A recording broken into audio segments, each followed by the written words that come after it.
All right. Well, let's pick up in 19 through 29 of Ecclesiastes.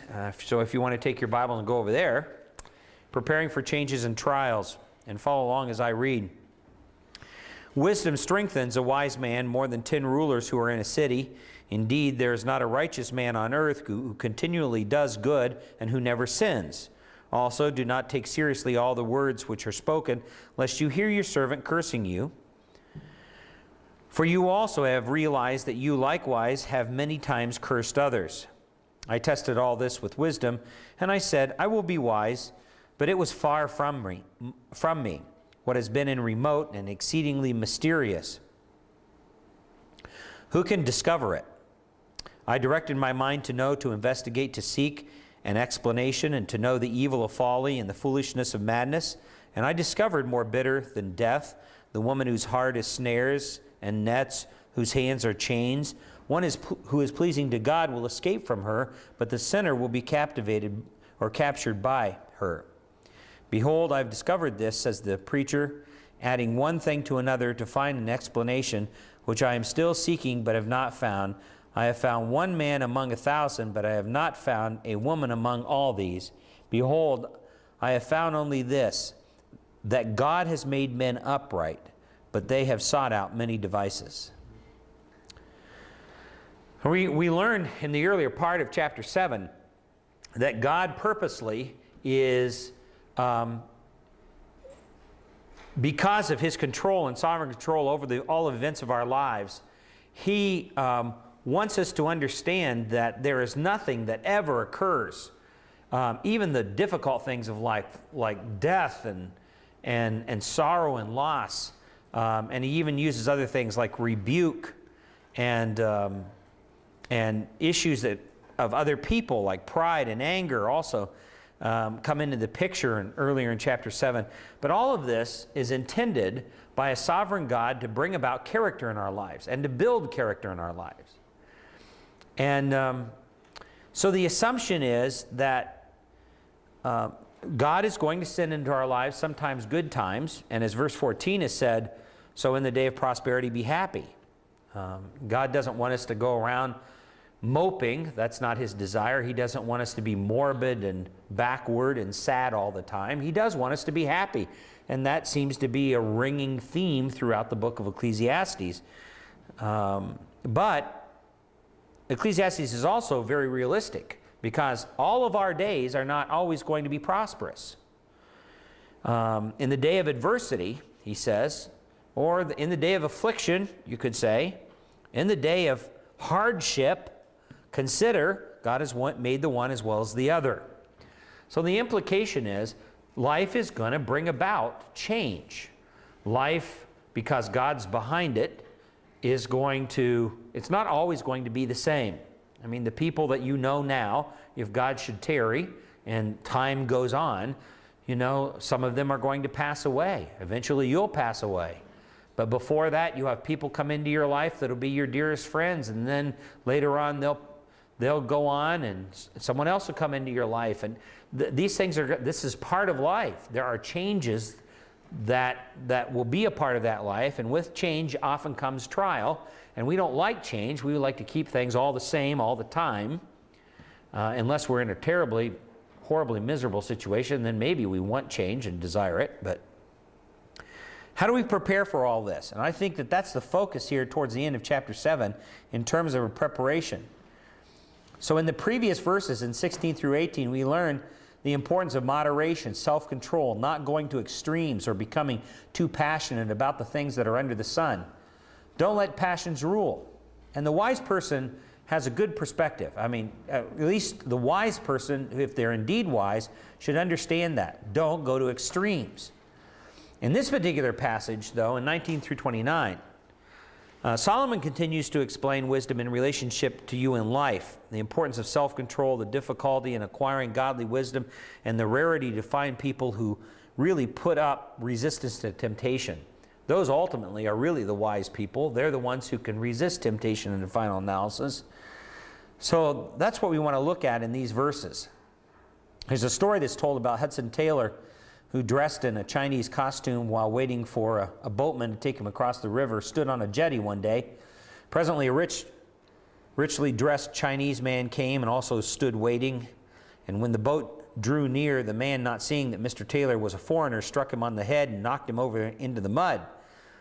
Hudson said that the feeling came to him to smite the man, but God immediately stopped him. And when the boat came up, the man looked at Hudson and recognized him to be a foreigner, was amazed that he didn't retaliate. And Hudson proceeded to share the gospel, and the man left the boat in tears.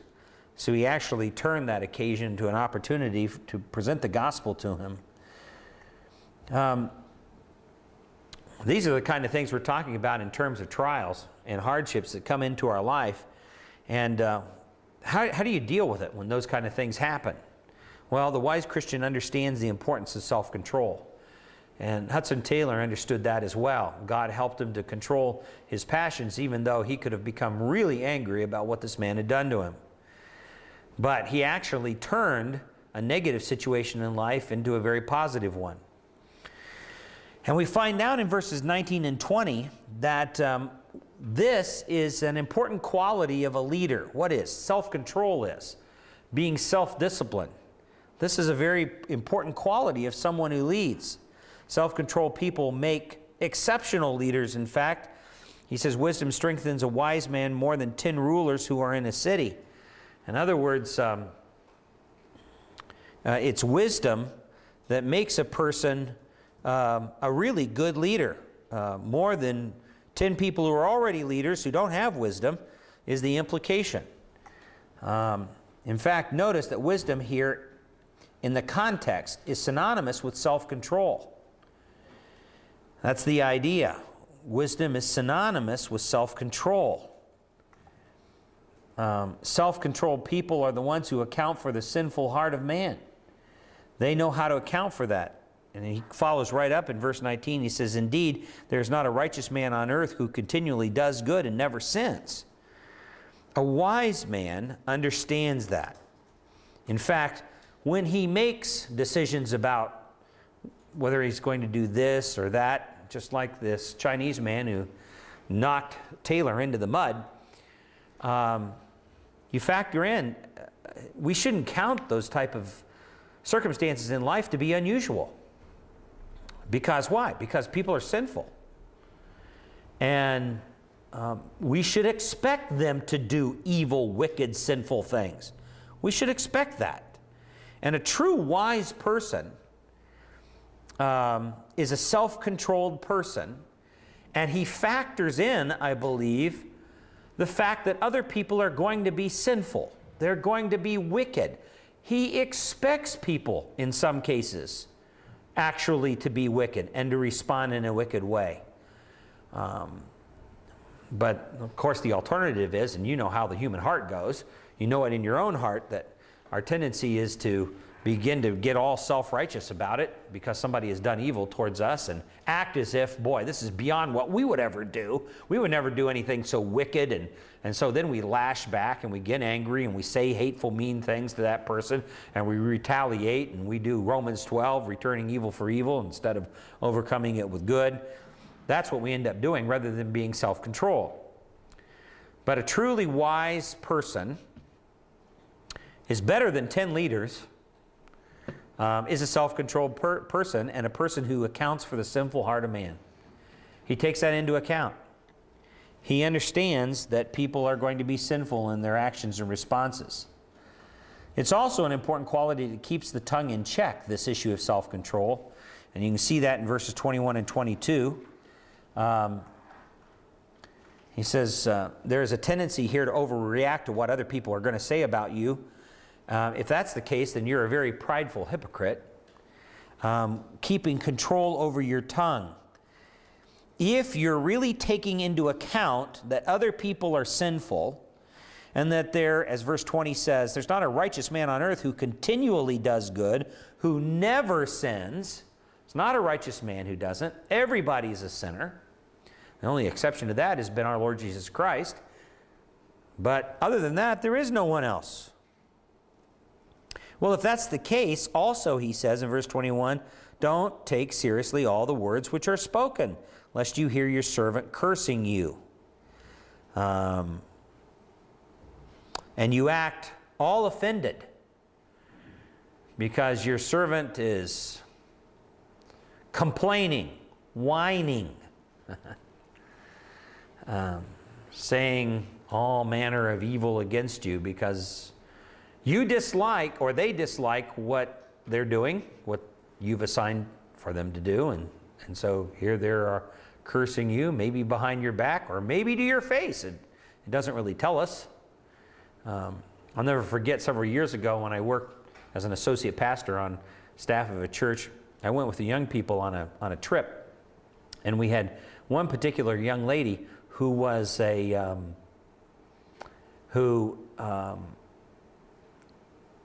whined all the time. And she just had that tone of voice. She was a nice girl, but when she'd talk, she would whine. And her name was Cheryl. And so the rest of the team started to pick up on the way that she would say things, and they would begin to imitate her, and they'd say, Cheryl, oh, Cheryl, and they would do this all the time. And it really got to her. And rather than becoming full of self-pity and feel like she's being picked on, she realized that that's the way she was coming off to other people. And she really changed.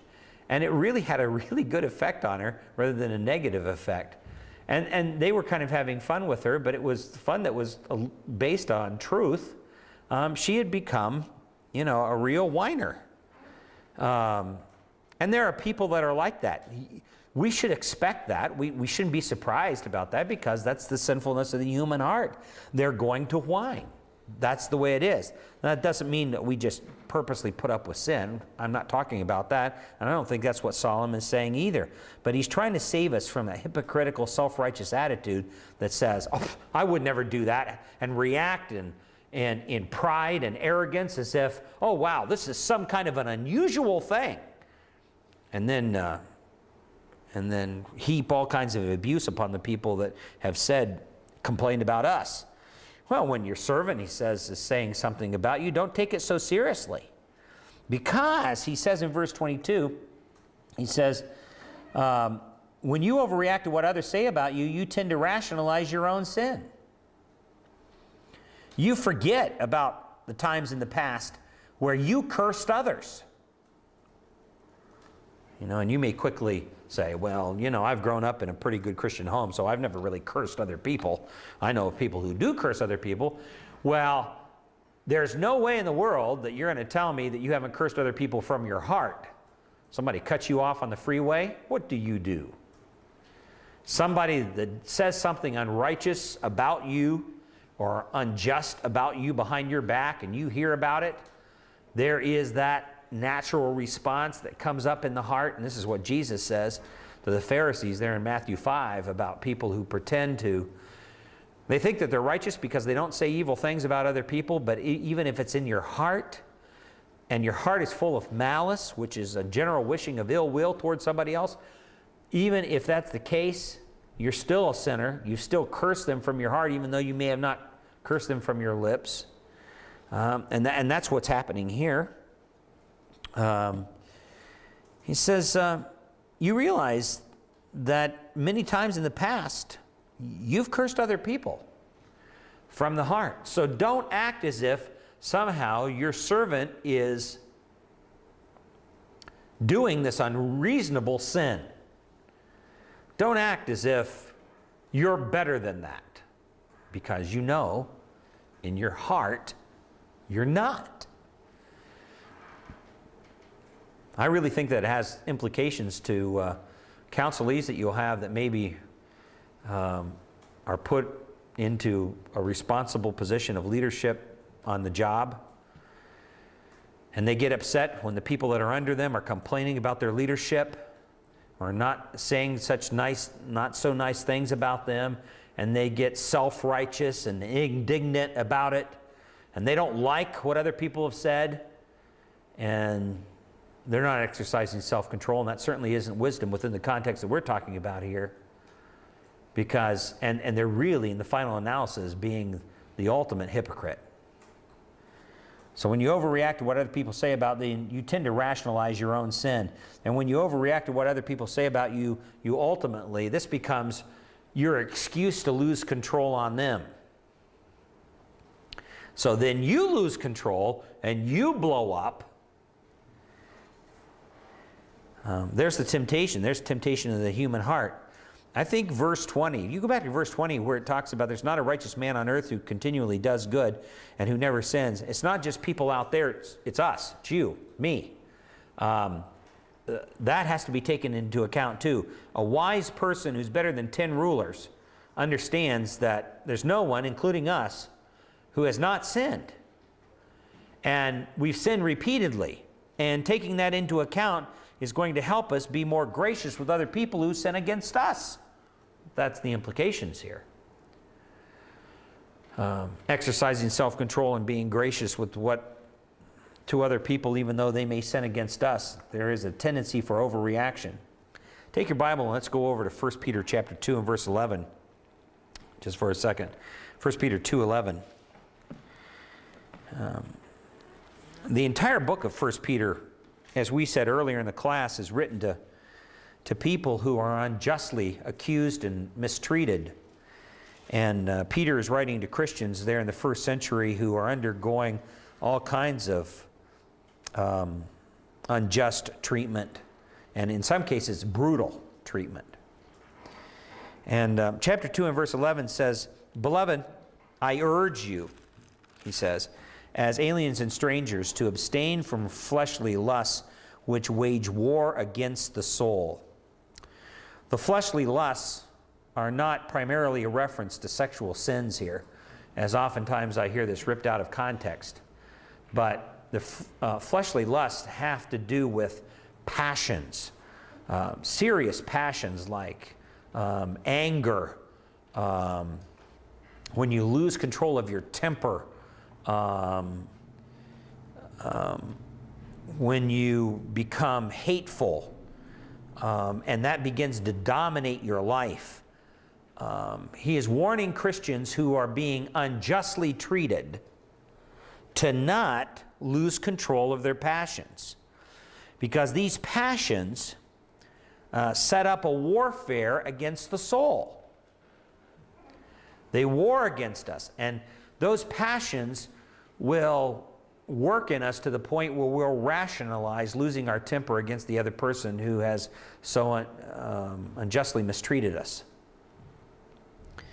And you notice what he says in verse 12, "Keep your behavior excellent among the Gentiles, so that in the thing in which they slander you as evildoers," and it's slander because Peter says, you haven't been evildoers, but they're accusing you of that. "They may," now notice this, "on account of your good deeds," not the fleshly, lustful deeds that are hateful, mean, arrogant, prideful responses, but they may, on account of your good deeds, as they observe them, glorify God in the day of visitation. That's the thing that really ultimately brings glory to God. If a person's unjustly mistreated, then to turn around and to be able to respond with goodness and to actually return good for the evil that comes in their direction, that's the ultimate in self-control. So as aliens and strangers, we should live with a certain detachment with this world.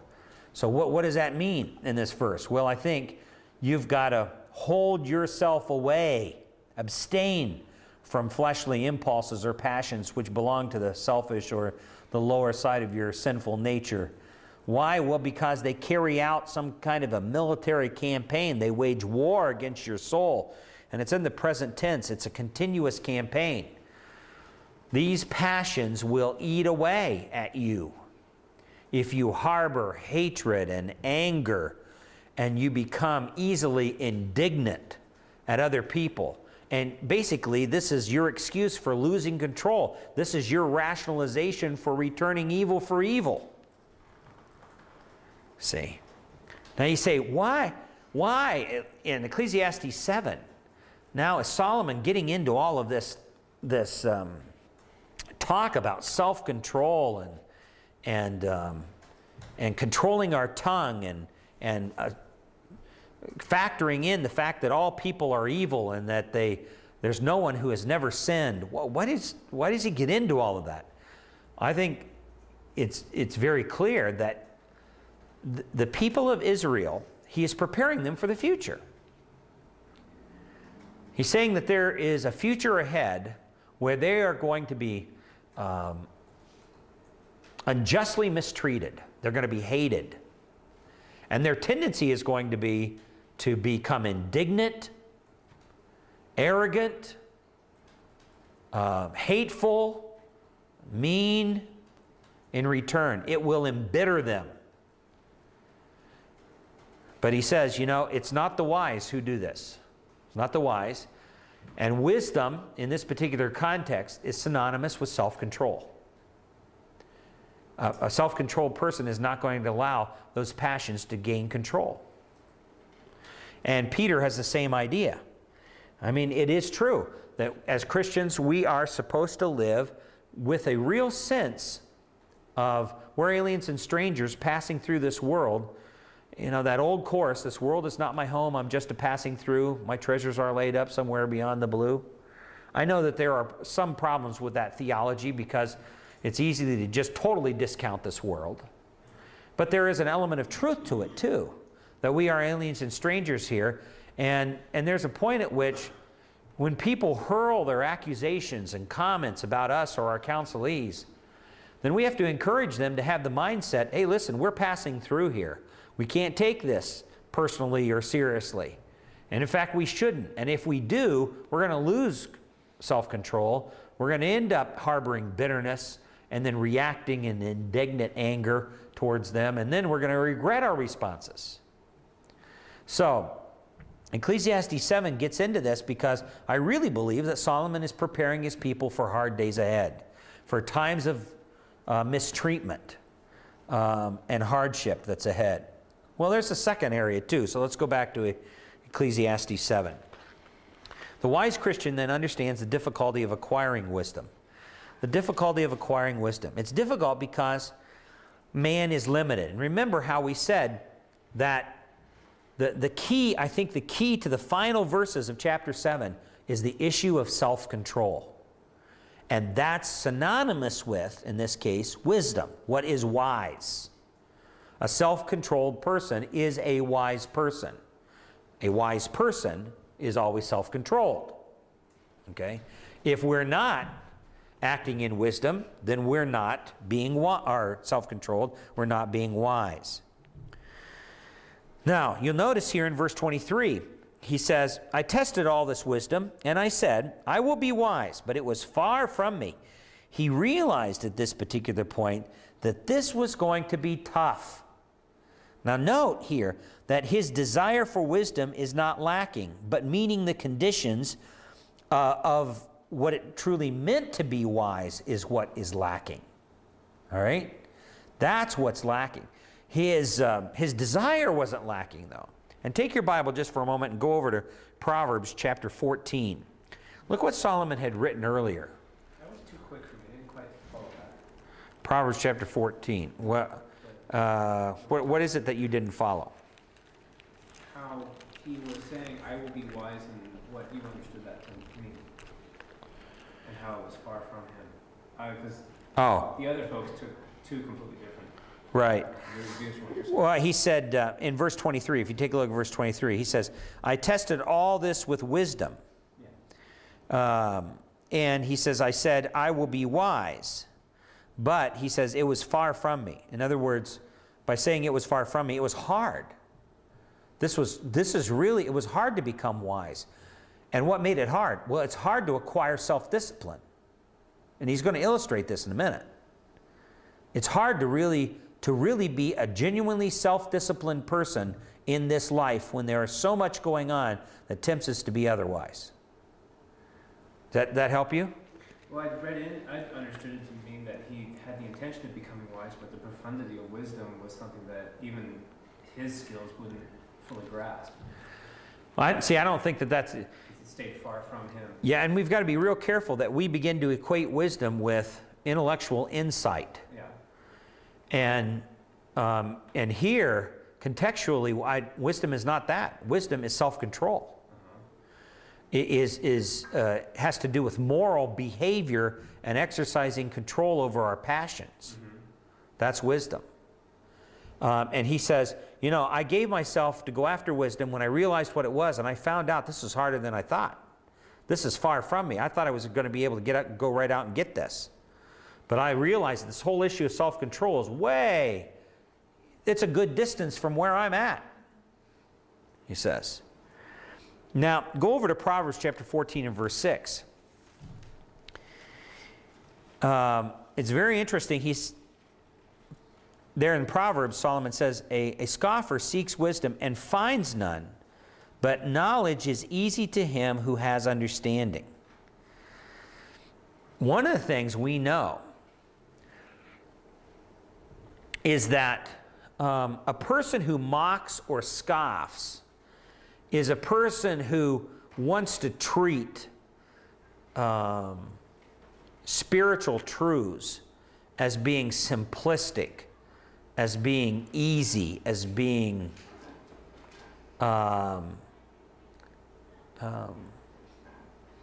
quickly attainable. And I believe that's what a scoffer is. But when he seeks wisdom, in this particular case in Ecclesiastes 7, self-control, he finds out that it's not easily acquired. It's not easily acquired. It's going to be difficult. Now, go back to Ecclesiastes chapter 7, verse 23 and 24. So it's difficult because man is limited. In other words, in verse 23, you may not question the fact that ultimate wisdom exists. That doesn't seem to be the issue for Solomon, I don't believe. He believes that real wisdom and attaining it is attainable, and he goes after it. The question that it's there is not an issue. But you realize that in your quest to be wise, that ultimate wisdom ultimately is far off, and you find that ultimate wisdom is also elusive. And in fact, the way it's stated in the New American Standard, what has been is remote, and then they translate exceedingly mysterious. And if you take a look at the footnoting of the word mysterious, it's literally deep. Well, the word exceedingly is also the word deep. Literally, the Hebrew says, I went to attain wisdom, and I found out that it was deep, deep. I found out it was deep, deep. So we translate in the English exceedingly mysterious or exceedingly deep. It was real. This was a deep thing. Most profound would be another way to translate it. Most profound. I went to try to acquire wisdom, and I found it elusive. It was hard. It was much deeper than I thought. I really had to dig down in order to acquire it.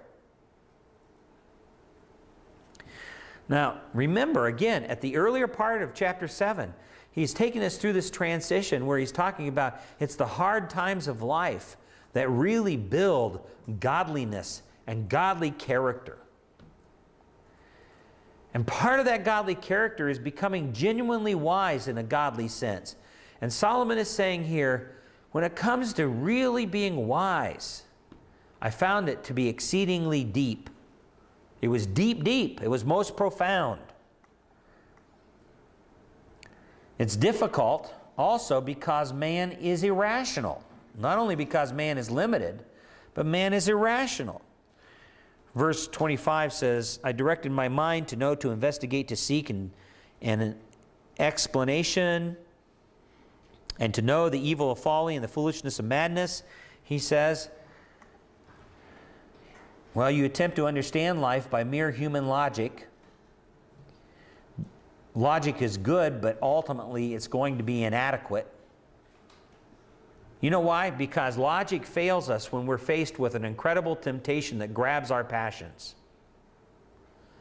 Logic fails us when we're faced with an incredible temptation that grabs our passions.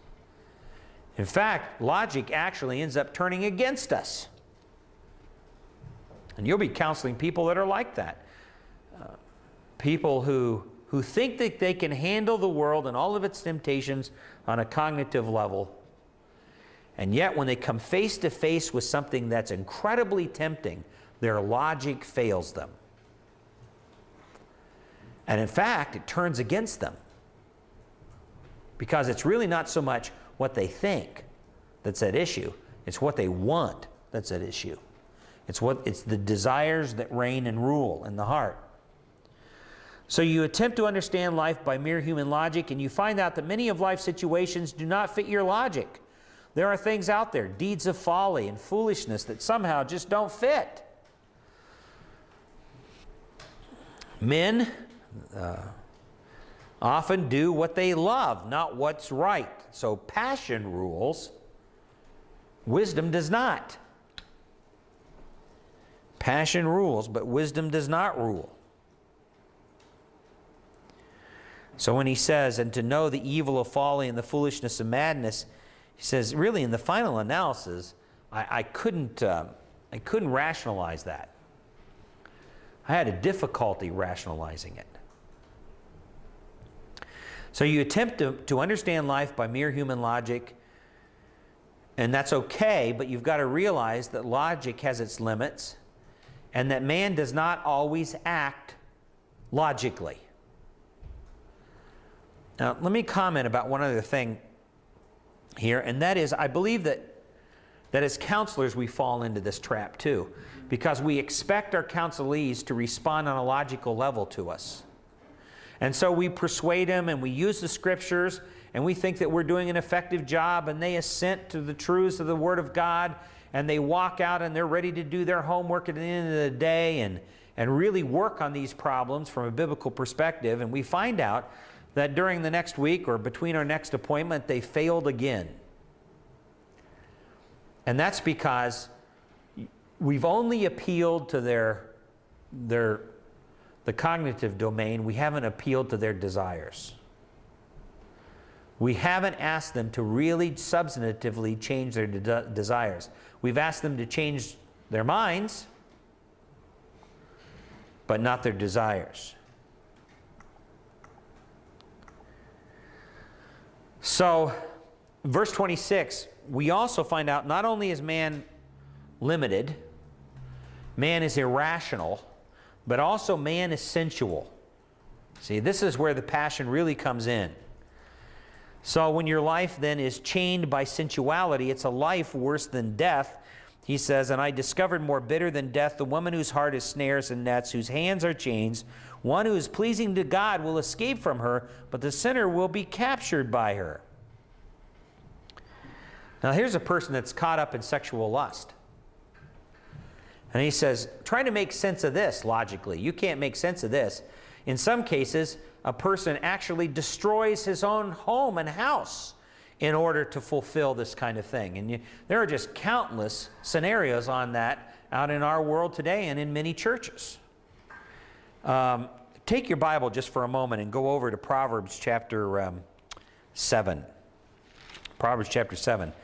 Let me use an illustration that Solomon himself has pointed out earlier in his life when he wrote Proverbs. Actually, let's go to Proverbs 6. Proverbs 6. Verse 24. He talks about the commandments, and he says in verse 24, to keep you from the evil woman, from the smooth tongue of the adulteress, do not desire her beauty in your heart, nor let her catch you with her eyelids, for on account of a harlot is one reduced to a loaf of bread, and an adulteress hunts for precious life. Can a man take fire into his bosom and his clothes not be burned? Or can a man walk on hot coals and his feet not be scorched? So is the one who goes in to his neighbor's wife. Whoever touches her will not go unpunished. Now it's very interesting. There's a pretty good description, and he compares this kind of a person to being like a loaf of bread. And I think one of the reasons why is because a loaf of bread doesn't put up a lot of resistance. There's really no self-control in a loaf of bread. In fact, You can take a loaf of bread and you can tear it apart very easily. But, and this is what this adulteress does to this guy. Basically, she tears him apart by her seduction. He's easily torn apart. That's different than trying to tear apart an iron rod that has lots of resistance to it. There's a lot in it that resists it. You can't easily tear it apart. Here's a guy with no character, no wisdom, no self-control, who is easily torn apart. Now notice what verse 30 says. He says, men do not despise a thief if he steals, to satisfy himself when he is hungry. But when he is found, he must repay sevenfold. He must give all the substance of his house. Now look what he says here. He's saying that people, to a point, understand when a person has to steal in order to eat, or even to feed his own household. People can give way, even though that when he is caught, he still has to pay for his crime. But if you go to verse 32, he says, the one who commits adultery is different. In comparison to the thief, people understand the thief, but the one who commits adultery with a woman is lacking sense. At least the thief has a little bit of sense. And it says, he would destroy himself, who would destroy himself does it. Wounds and disgrace he will find, and his reproach will not be blotted out. In other words, it's possible for a thief to blot out his reproach when he pays back what he has done, and people are at least understanding. But a person who commits adultery, nobody in the world is going to understand that, because he doesn't have to do it. He doesn't have to do it. No one ever died because of lack of sex. Doesn't have to do it. No one ever did. And so as a result of that, even people in the world, I think he's saying, common people, understand the fact that this person is really wicked. I mean, the person who has to steal, it's bad that he has to resort to that in order to eat. But the person who commits adultery, there's no rhyme or reason why this should happen. It's just pure lack of self-control. And then he says, look at the consequences of verse 34 and 35. For jealousy enrages a man. I believe that's a reference to the husband of the woman who was the adulteress. And he will not spare in the day of vengeance. In other words, this offended husband is going to go after the guy who committed adultery with his wife. He will not accept any ransom. You can't bribe him to stop this vengeance. Nor will he be content though you give him many gifts. He's not going to be content. You can try to bribe him, you can try to pay him off and to stop his vengeance, but it's not going to happen. He's just going to come after you full vent, because there's no kind of payment that's going to even the score for taking advantage of his wife and committing adultery with his wife. So Solomon understands the concept. Now, you see, it's done.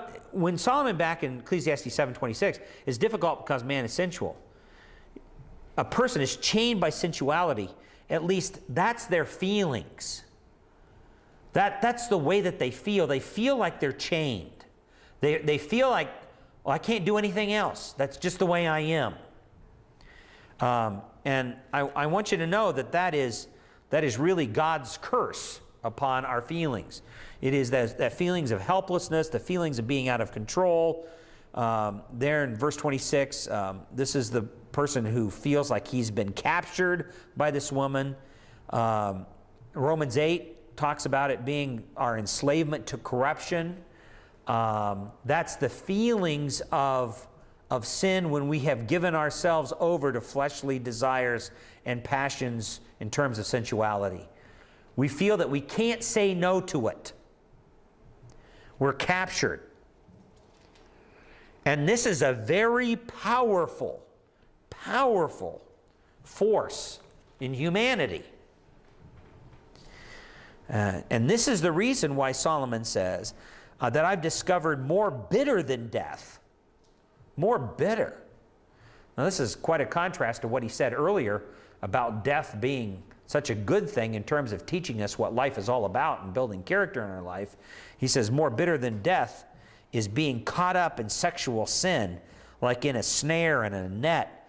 And he compares a woman that he's caught up like with this as being hands of chains. Now, this is strangely reminiscent of why God was so angry with Solomon for taking so many wives, remember 1 Kings 11, and allowing them to draw his heart away from the Lord, allowing them to set up altars to their gods in Israel. And God's anger burned against Solomon, 1 Kings 11 says. And Solomon, I believe, is revealing here what was going on in his life. He was caught up. What initially started as political arrangements with the area countries around became a sexual enslavement for him. But there is a new perspective that he has, okay? And that is this. At the end of verse 26, he says, one who is pleasing to God will escape from her, but the sinner will be captured from her. In other words, even though you feel like you're captured in a net and you can't get out, a person who has the focus on pleasing God, that is their driving focus of life. Even though that temptation is there, they are not trapped. Even though their feelings say that they're trapped, they know that they're not. And even people in the world understand that. They don't have to do that. They're not captured by that thing. And you've heard me tell the story before of the one counselee that I had who was really caught in sexual sin. And I remember him sitting there in front of me and saying, you know, this thing has just got me. I am enslaved by it. I'm in bondage to it. I'm just addicted. This is the way I am. And I remember thinking, he had a 4-year-old daughter. I said to him, imagine yourself intimately involved with this woman, and then your 4-year-old daughter happens to walk into the room. What's going to happen to you? Well, of course, he said, well, you know, I'd be incredibly embarrassed and I'd cover up. And I said, would you continue going on with this woman? No, because he knew it.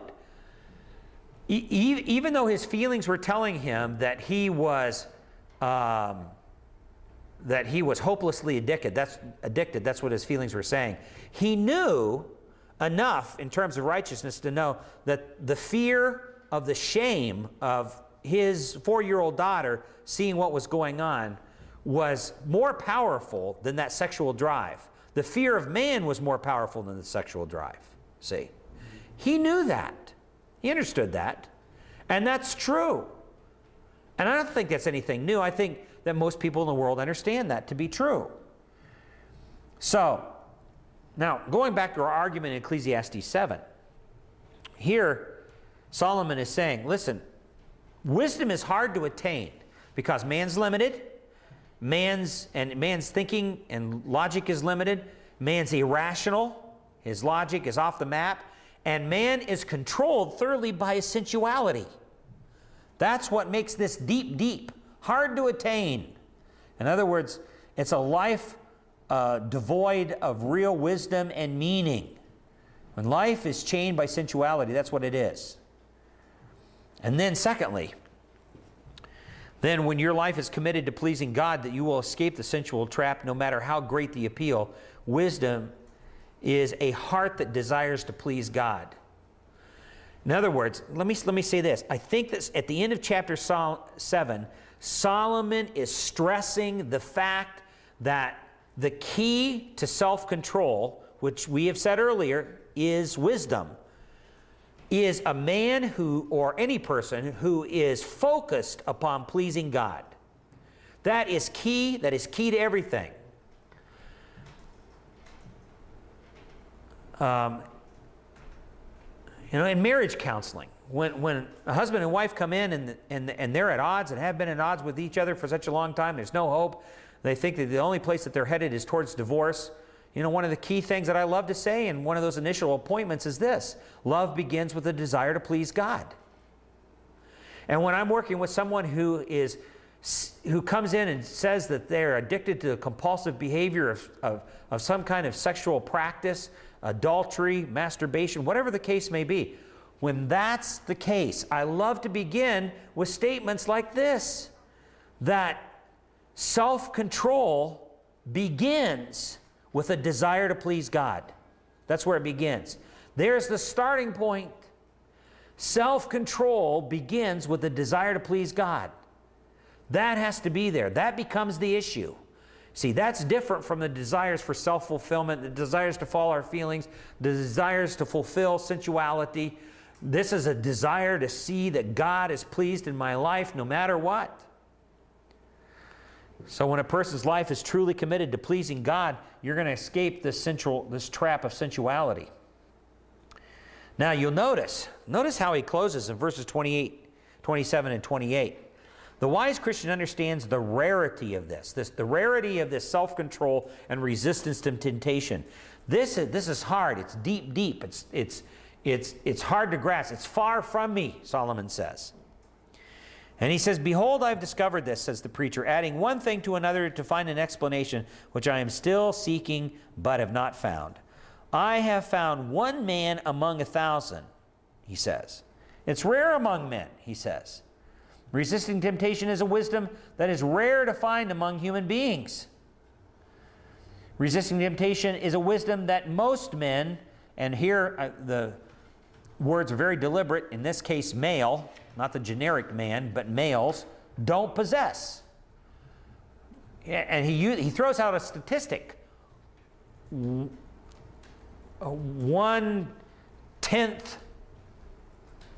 of, is that 1/10 of 1%? 1/10 of 1% would be 1 out of 1,000. 1/10 of 1% of men who really practice genuine self-control. You know what he's really saying? 1/10 of 1% of all men really are focused upon pleasing God. You see that? 1/10 of 1% are really focused upon pleasing God. It is a temptation that most men do not possess.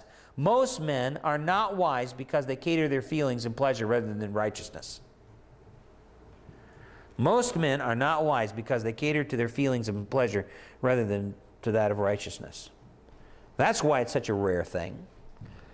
Resisting temptation is a wisdom that most men really do not possess. You can search long and hard for this type of person. So I don't know why we expect our counselees, the majority of them, to really successfully respond to counseling. Because Solomon says that I found out that most of them don't. They don't. 1 in 1,000, maybe, that really deals with serious issues of their heart and life that are caught up in sensual pleasure or sins, who really know how to exercise self-control in the face of powerful temptation. Who are these people? Well, they're rare. They're extremely, extremely rare. And he says it's not just among men, but women too. Resisting temptation is a wisdom even rarer among women. All right, now, I want you to notice 1 among 1,000, and then he says, but I have not found a woman among all these. He's making a slight comparison, but that doesn't mean men should think any better of themselves, because the comparison's not, it doesn't favor either of them in the final analysis. Resisting temptation is a wisdom she gains under proper godly leadership. Take your Bible and go over to 1 Timothy chapter 2, and I think actually Solomon is speaking here redemptive historically. In other words, he's talking about the way in which God has created women and how they were intended to function, and when they don't function the way he intended them to function, then that really opens them up to greater temptation. 1 Timothy chapter 2, which the whole context here is a context of worship and worship within the church, and verse 11 says, let a woman quietly receive instruction while with entire submissiveness, but I do not allow a woman to teach or to exercise authority over a man, but to remain quiet. And then he says in verse 13, he gives the rationale behind it. Notice, he says, for it was Adam who was created, who was first created, and then Eve. In other words, part of the rationale behind this, Paul says to Timothy, is the order of creation. Even if sin had not come into the world, this still would have been the case that men should take leadership within the church, and especially in worship, and women should receive instruction quietly with submissiveness, and not try to exercise authority or to do the teaching of the church, he says. Why? Because of the order of creation, verse 13. In other words, Eve has a problem when she gets out from underneath that godly order of structure. And then you can see the problem in verse 14. And it was not Adam who was deceived, but the woman being quite deceived fell into transgression. Now he's not saying Adam didn't sin. He's not saying that. Adam sinned. Adam sinned just as much as Eve sinned and followed her in the deceit. But it's Eve who was deceived by the serpent and followed the serpent, and Adam then followed along as well. They both were sinners. That doesn't justify either one of them. However, he is saying that Eve here has a problem. And that problem is that she easily gives in to the temptation of other people. Now, I know in our feministic type of culture today, and even part of the church has become feminized, this is not a popular thing to talk about, but this is certainly a redemptive historical truth. And it's something that a lot of businesses function on today, even though if you try to confront them with it, it would be very difficult for them to acknowledge it because they'd be afraid of being called male chauvinists or something like that. But statistics have been published that, have you ever been around your house at night around supper time and had salespeople call you? They know statistically, I've seen these statistics, that if they can talk to the woman of the house, they can sell more. They know that.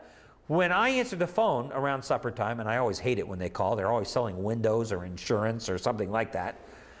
When I answer the phone, they don't want to talk with me. They want to talk with my wife. Because you know what I'll do? I'll say, hey, listen, this is a really bad time. We make it a policy. We don't sell anything or buy anything over the phone. I don't care if you're giving away BMWs. We don't want it. We don't over the phone, whatever the case may be. Goodbye, thank you.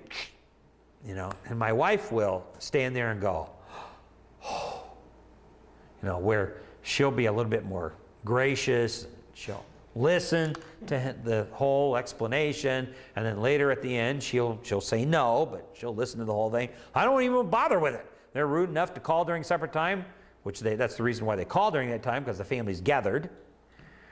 And car salesmen know this too. When I went out with my daughter to look at cars, the car salesman ignored me. The car salesman went right after my daughter. It's like I wasn't there, even though he knew I was going to pay for it. He just totally ignored me. And it was almost rude. Why? Because he knows that if he can talk the woman into it, then there's going to be a higher chance of selling that car. He knows that. We function on that all the time. Eve has a problem. The problem is giving in to people. Falling into temptation. Cause. I have a question in regards to that. If that's the case, then as counselors, like, I mean, are women less confrontive or less, you know, I mean, just from a natural God-given... They tend, and there are notable exceptions on individual women, but I think the tendency is that women are more gracious. Yeah. Just by virtue of their femininity, they're more gracious. And we're making generalizations here, and you always run the risk of making generalizations, and there are always exceptions to the rules, but generally that's the case. And this is, I think, the reason why Solomon makes the statement, you know, when it comes to providing resistance, falling to temptation, it's a rare thing among men, males. And he says it's even a little bit more rare among women. And I think the whole rationale of 1 Timothy 2 is a good illustration of that. So Eve's problem is a problem of giving in. And the hope there in 1 Timothy 3 is that she will be saved through childbirth. Now the word saved, sozo, which is the verb form of the word saved, there to be saved, doesn't always mean eternally saved. It doesn't mean if she has children, then she'll go to heaven. That means the word saved can also be used in a temporal sense. That is, she is saved from all kinds of heartaches, troubles, vain regrets if she focuses upon her home, rearing children in her home, and not trying to take leadership in the church within that context of 1 Timothy 2. She's going to save herself a lot of heartache from giving into the sin, a lot of trouble, a lot of vain regret, a lot of misery. She'll save herself a lot. So resisting temptation is a wisdom that she gains under proper godly leadership. Proper godly leadership. And then, see here, it's rare for a reason. Verse 29. Man was created upright and innocent. See, we're back to this whole focus in verses 27 through 29 seems to be referring back to Adam and Eve, what happened in the garden. Even though there's no direct reference there, the allusion is certainly strong. He says, behold, I have found only this, that God made men upright. In other words, he was created upright and innocent, free of sin and its domination. But man went on a search for ultimate wisdom and became corrupt and guilty.